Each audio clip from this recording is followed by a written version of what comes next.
দেখেন গরুর পূজা কিভাবে শুরু হয় পৃথিবীতে। প্রথম বনি ইসরাইলের এক দুষ্ট লোক ছিল, নাম সামিরি। সে সবাইরে বলল তোমাদের স্বর্ণগুলো ফালাও। স্বর্ণগুলো ফেললো, বনি ইসরাইলের স্বর্ণগুলোকে গলিয়ে গরুর বাচ্চা বানালো, গোবৎস। জিব্রাইল আলাইহিস সালাম যে জামিনে এসেছিলেন, ওই ফেরেশতার পায়ের নিচের একটু মাটি সে বুদ্ধি করে প্যাকেটে রেখে দিছিল। স্বর্ণ দিয়ে বানানো গোবৎস গরুর বাচ্চার গায়ে যখন সেই মাটি ছুঁড়ে দেয়া হলো, এখন বাছুরের ভেতর থেকে ভ্যাঁ ভ্যাঁ আওয়াজ আসতেছে। কি আসতেছে? সবাই তো অবাক। সামিরি বলে, আরে তোমরা যে 70 জন দিয়ে মুসা আলাইহিস সালামরে পাঠাইছো ওইদিকে, এত ঘুরতেছে, আল্লাহরে খুঁজে পায় না, আল্লাহ তো এটার ভিতরে ঢুকছে। নাউজুবিল্লাহ, এটার ভিতরে সেজদা দাও।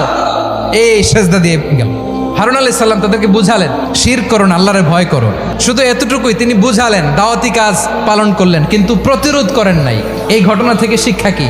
শিক্ষা হচ্ছে আপনি শিরকের আড্ডাখানা দেখলেও বৃহৎ স্বার্থে তাওহীদের দাওয়াত দিবেন, প্রয়োজনে আপনি ঐক্য নষ্ট করবেন না। সুবহানাল্লাহ পড়বেন না?